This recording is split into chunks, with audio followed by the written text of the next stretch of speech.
Let's say a prayer and we'll begin. Dear Heavenly Father, we thank you for your love, kindness, and mercy. We thank you for the privilege of being able to come to church this Sabbath morning. I'm praying that you will forgive us of our sins and that you will speak to us this afternoon so that we may hear clearly from you. These things we pray in Jesus' name. Amen. It's a privilege to come to Bilston. Thank you for having me. It's good to see your wonderful, beautiful, smiling faces. And I'm praying that God will be with us as we go. Today's sermon is entitled The Slothful, the Sluggard, the Diligent, and the Prudent. The slothful, the sluggard, the diligent, and the prudent. I've been reading through Proverbs recently. And you know in Proverbs it gives you snapshots of different types of people. So who do you find in Proverbs 31? It's the virtuous woman. You know that passage, don't you? Proverbs 31. You've got the virtuous woman. You know, where we at? From verse 10, who can find a virtuous woman? For her price is far above rubies. The heart of her husband doth safely trust in her, so that he shall have no need of spoils. She will do him good and not evil all the days of her life. She will see. Anyway, it continues. It continues. And what Solomon does in the book of Proverbs, in chapter 31, he gives you a snapshot of what a virtuous woman or wife or whatever you want to call it looks like. The opposite of the virtuous woman is actually found in Proverbs chapter 7. Proverbs chapter 7. Let me just go there quickly.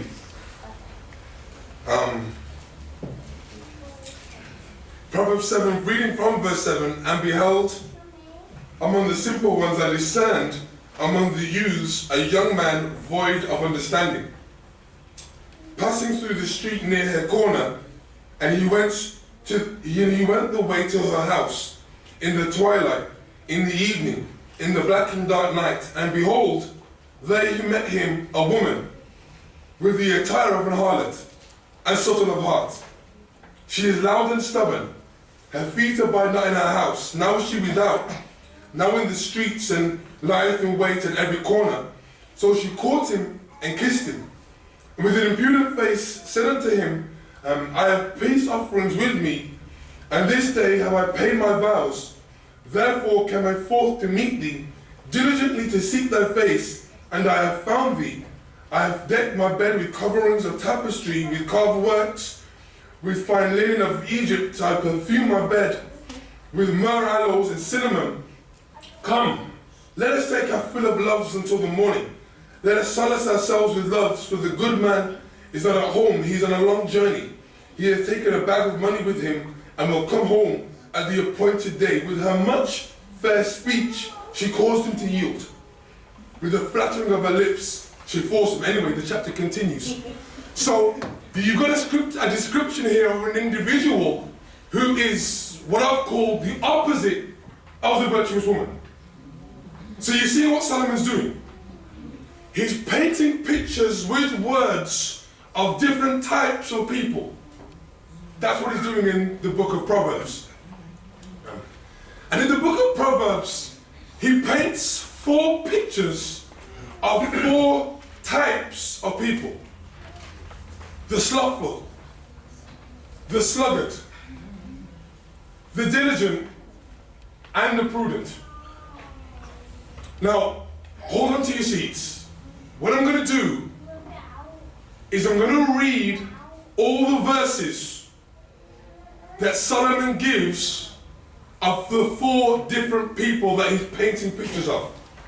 It's a lot of verses, but I think you'll get where we're coming from when we've read them. Is that okay? All right. The slothful. Proverbs 12:24.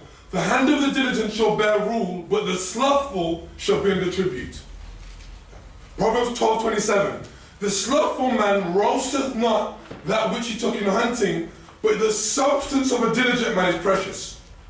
Proverbs 15:19, the way of the slothful is an hedge of thorns, but the way of the righteous is made plain.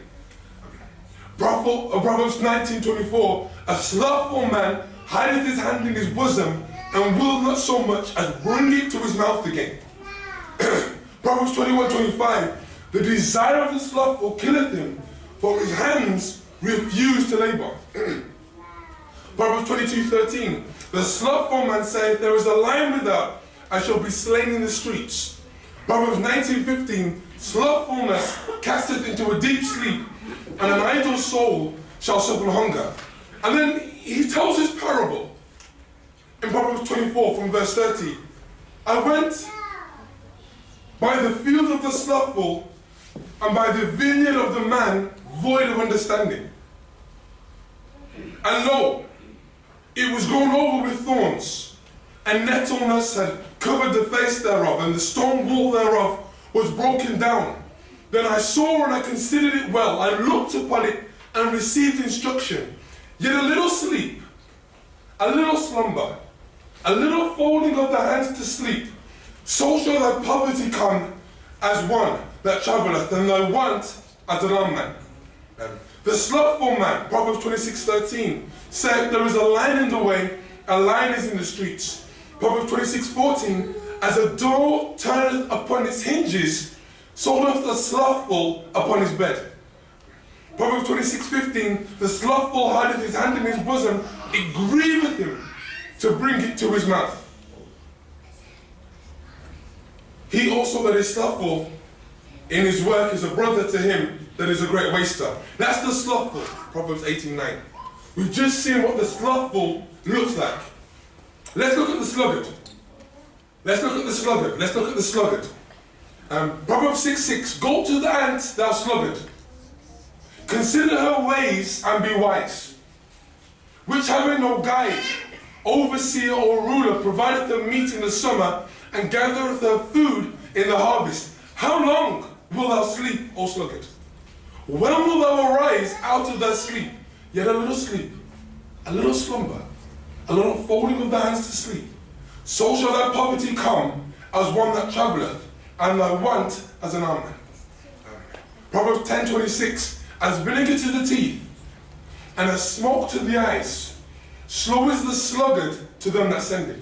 Proverbs 13:4, the soul of the sluggard desireth and hath nothing, but the soul of the diligent shall be made fat. Proverbs 20:4, the sluggard will not plow by reason of the cold, therefore shall he beg in harvest and have nothing. Proverbs 26:16, the sluggard is wiser in his own conceit than 7 men that can render a reason. We've just seen a picture of the sluggard. What about the prudent? What's the prudent like? What's the prudent like? When I look at somebody who's prudent, how does Solomon describe a prudent individual? Proverbs 12:16, a fool's wrath is presently known, but a prudent man covereth shame. Proverbs 12:13, a prudent man concealeth knowledge, but the heart of fools proclaimeth foolishness.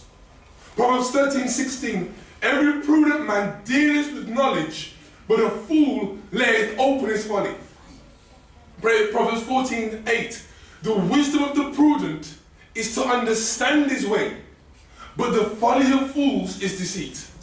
Proverbs 15:5, a fool despiseth his father's instruction, but he that regardeth reproof is prudent. Proverbs 16:21, the wise in heart shall be called prudent, and the sweetness of the lips increaseth learning. Proverbs 18:15, the heart of the prudent getteth knowledge, and the ear of the wise seeketh knowledge. Proverbs 19:4, houses and riches are the inheritance of fathers, and a prudent wife is from the Lord. Proverbs 22:3, a prudent man foreseeth the evil and hideth himself, but the simple pass on and are punished. And then Solomon repeats the exact same verse In Proverbs 27 verse 12, a prudent man foreseeth the evil and hideth himself, but the simple pass on and are punished. Now the last person.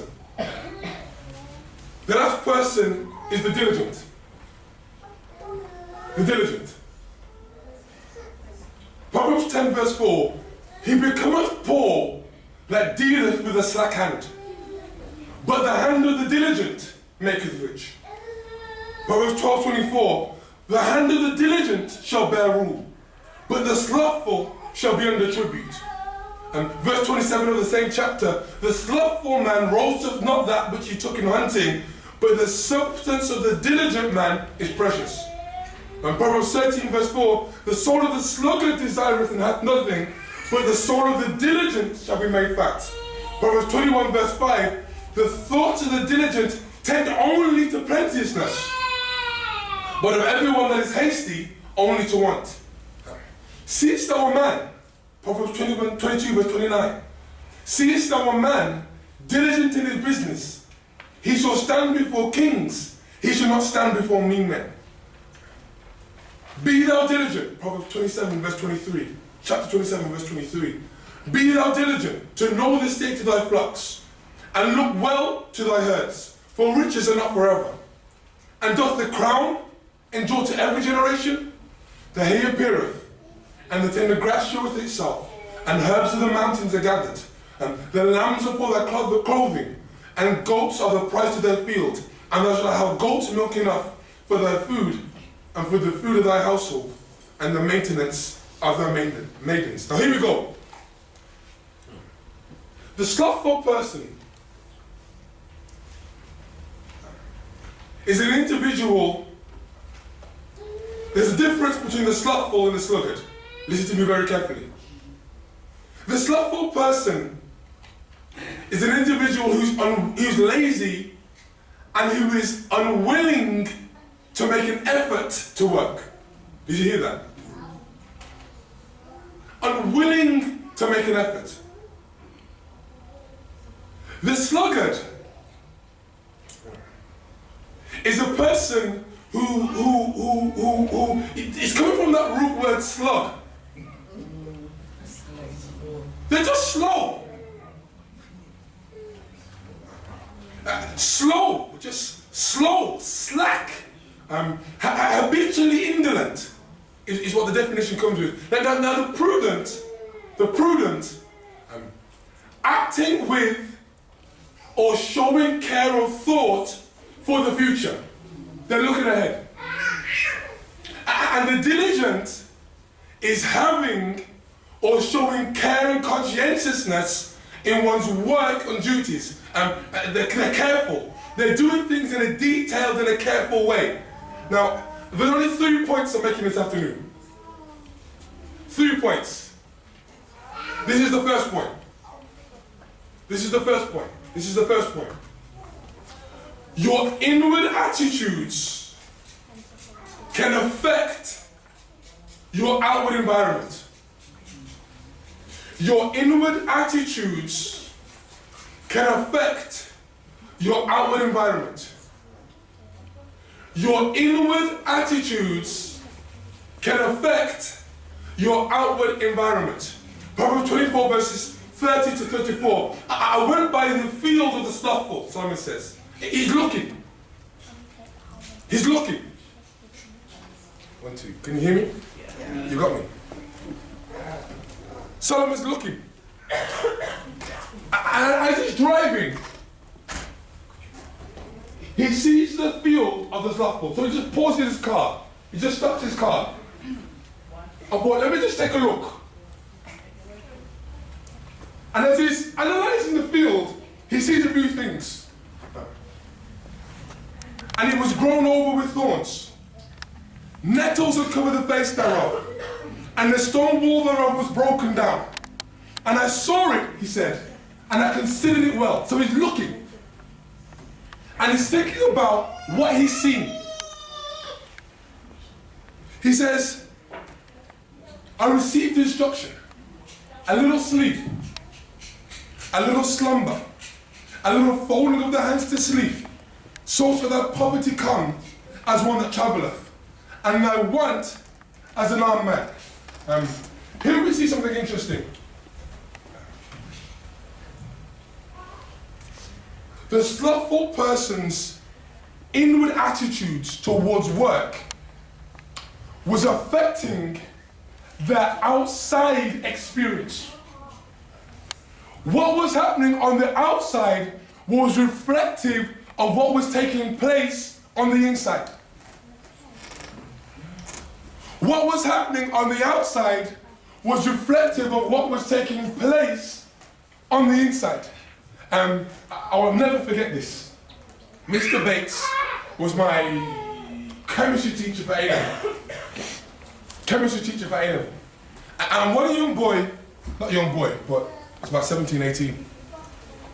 He brings some homework to Mr. Bates. And when we're getting our marks back, due to the state of the boy's homework,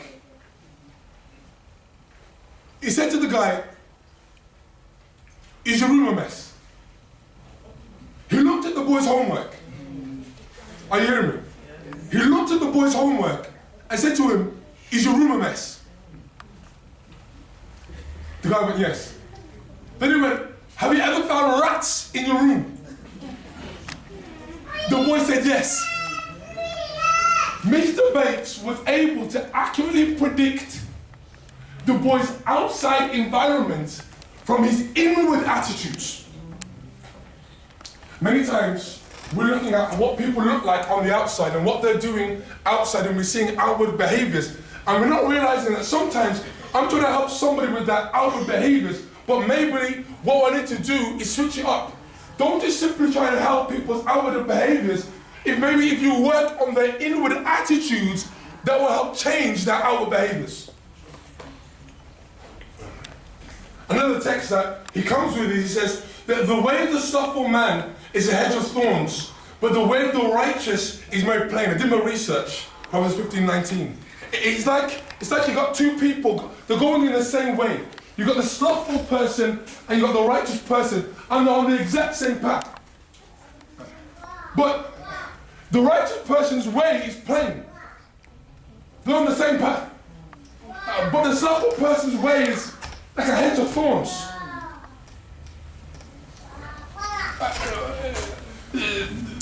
The righteous person is able to walk clearly on the same road, but the slothful person, everything's a problem. The slothful person way is a hedge of thorns because he's seeing and looking for the thorns. Because he must find an excuse so that he doesn't have to work. Are you seeing what's happened there? But the righteous person isn't looking for excuses, they're just getting on with it. Sometimes in our Christian experience, many times I've found is that sometimes my inward attitudes is affecting how I'm seeing things on the outside. Instead of looking at what people are doing, instead of looking for excuses, when God gives you a duty, don't get slothful, get on with it. Your inward attitudes can affect your outward environment that we're building somewhere. My second point that I'm making is this. Recognizing the value of something and desiring it is not enough. Recognizing the value of something and desiring it is not enough. Recognizing the value of something and desiring it is not enough. To know that that thing is good and to want it is not enough. Proverbs 13 verse 4, the soul of the sluggard desireth and hath nothing, but the soul of the diligent shall be made fat. Proverbs 20 verse 4, the sluggard will not plow by reason of the cold, therefore he shall beg in harvest and have nothing. Proverbs 12 verse 27, the slothful man roasteth not, that which he took in hunting. But the substance of the diligent man is precious. The sluggard recognizes the value of something. Many people recognize the value of something. People recognize the value of coming to church and Sabbath school. In fact, many people want to come to church and Sabbath school. People recognize the value of wanting to understand the books of Daniel and Revelation better, and they want to. Many people recognize the value of investing in their marriage, and they want to. Many people recognize the value of education, and they want to. But there's a difference between wanting to do something and recognizing the value of something and actually doing it.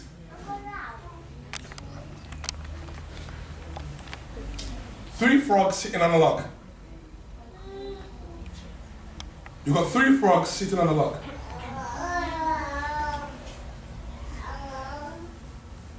Two decide to jump off.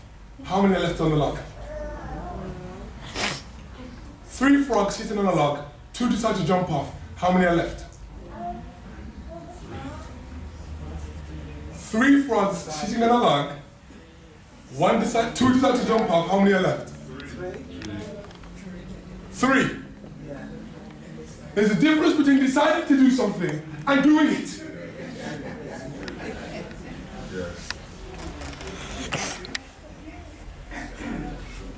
Many people have decided to follow Jesus.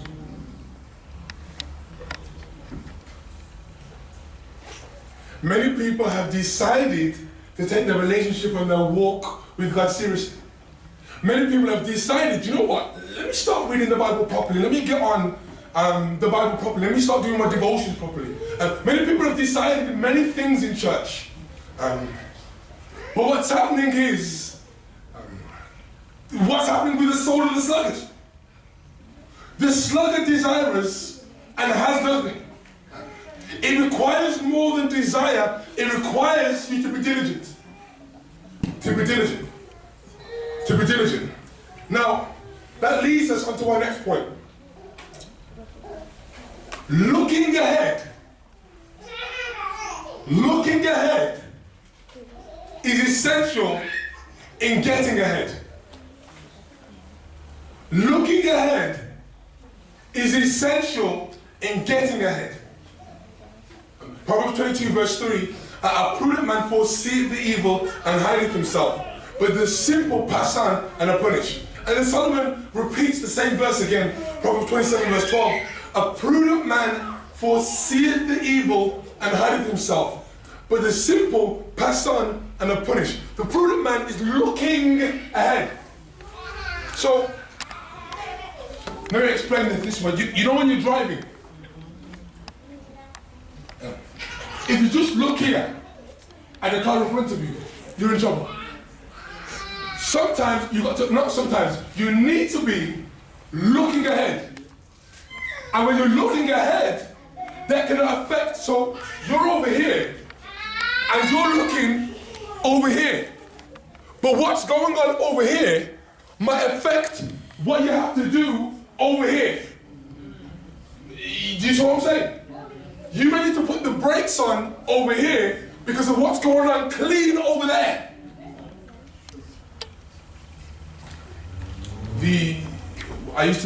My mom used to send me for swimming lessons. And the coach said something interesting to me one time. He said, Sam, when you're swimming, where your head is pointed to is where your body's going to go.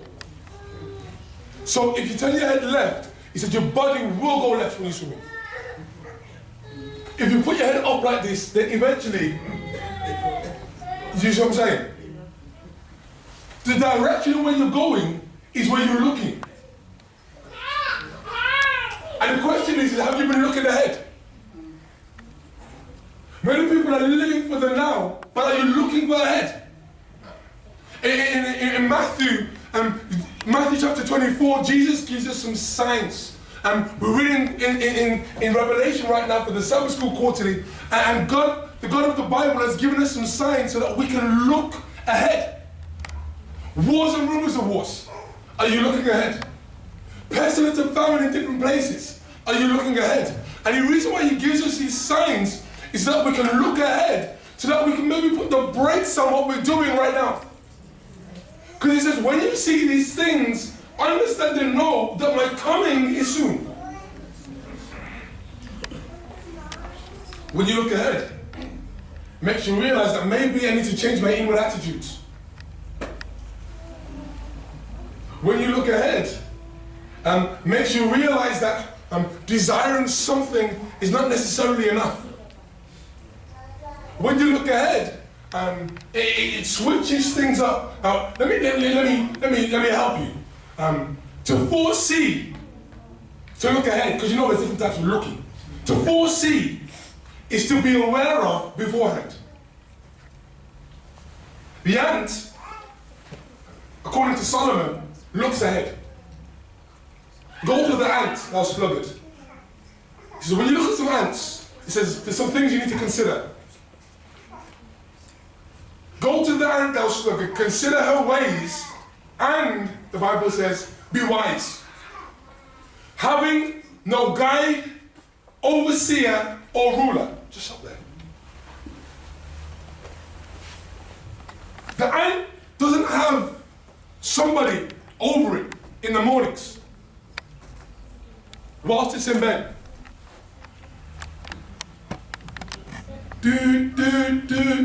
That's a lot of snooze. The ant doesn't have somebody over it in the mornings whilst it's in bed to remind it to get up and do devotion. The ant is looking ahead, which having no guide, overseer, or ruler, provideth them meat in summer, and gathereth her food in the harvest. Now, the ant doesn't wait for a type of authority to reveal to it its duty. It's looked ahead, and having seen what's ahead, that's helped it to understand what the ant needs to do now.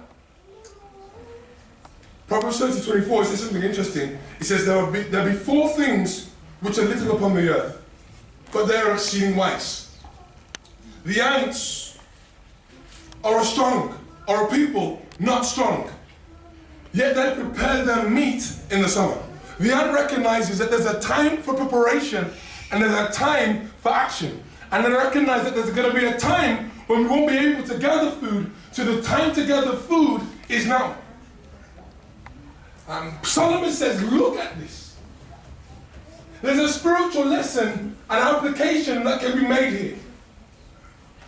The time to make a preparation for the oncoming crisis that's coming on the planet is now. It's not then. Then you don't start revising for the exam in the midst of the exam. I know some of us have to do that.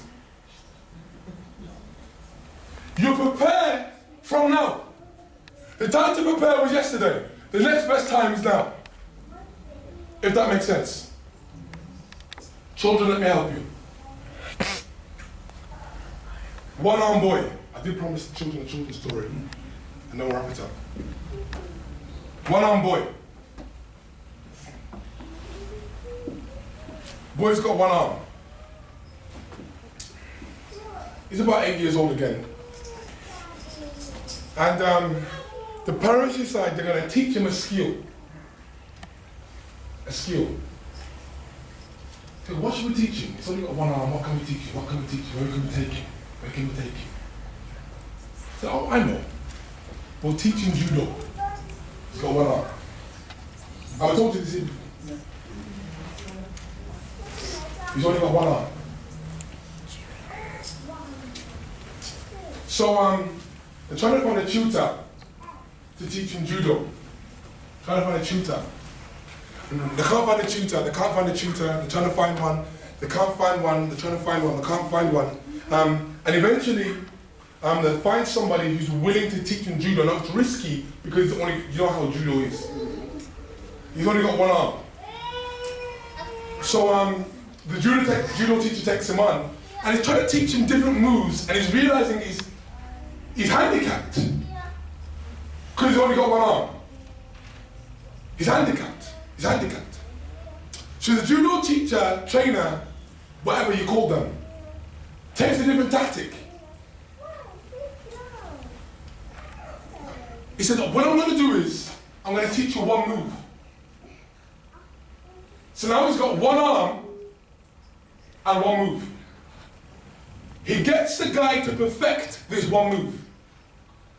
Once he's perfected the one move, the judo trainer, teacher, whatever you call them, says, all right, you're ready for a tournament.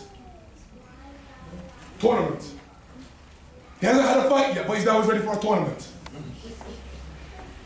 Puts him in the ring, he's gone to the tournament, and he's getting beat up, obviously, because he's only got one arm, and he's got one move.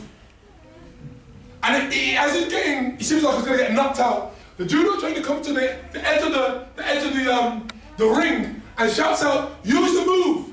He uses the move and wins the fight. So now he's through to the next round. He's in the next round, same thing's happening again. He's getting beaten up. People are like, what's this trainer doing? Putting this boy into the ring with only one arm. Anyway, as it looks like he's about to lose the fight, the judo trainer shouts out, use the move. He uses the move and wins the fight. So now he's through to the next one. He's in the final. He uses the move and he wins the final. He's got one arm and one move. Everybody, nobody even bothered running up to the boy. They ran up to the trainer and said, what did you do? The trainer said,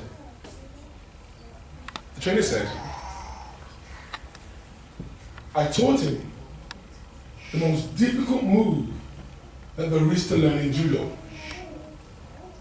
And the only way to overcome that move is to grab the person's other arm. Did you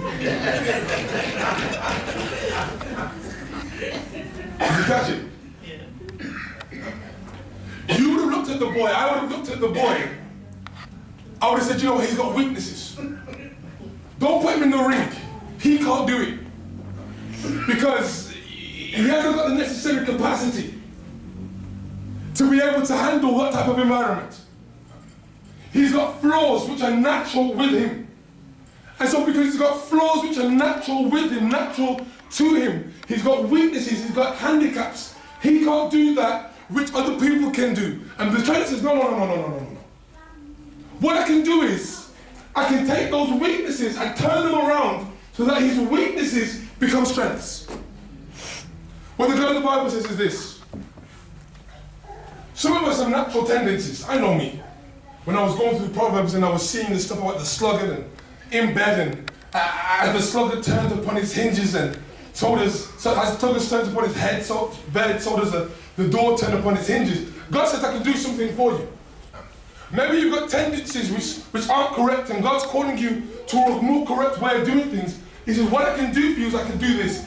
Come to me with your weaknesses, and I'll switch your weaknesses completely around on a 180, and I'll turn your weaknesses around and make those very same things your strengths. This afternoon, we're recognizing that inward attitudes can affect outside environment. Sometimes you come to church and you think church is boring. No. Check your own inward attitudes. We're recognizing that seeing the value of something, seeing the value of church, seeing the value of Jesus Christ, and desiring Him is not enough. It takes more than from a slothful standpoint to look at church and just think, yeah, that's good, but be comfortable over here. And what God's asking us to do is see beyond that and to do something about it.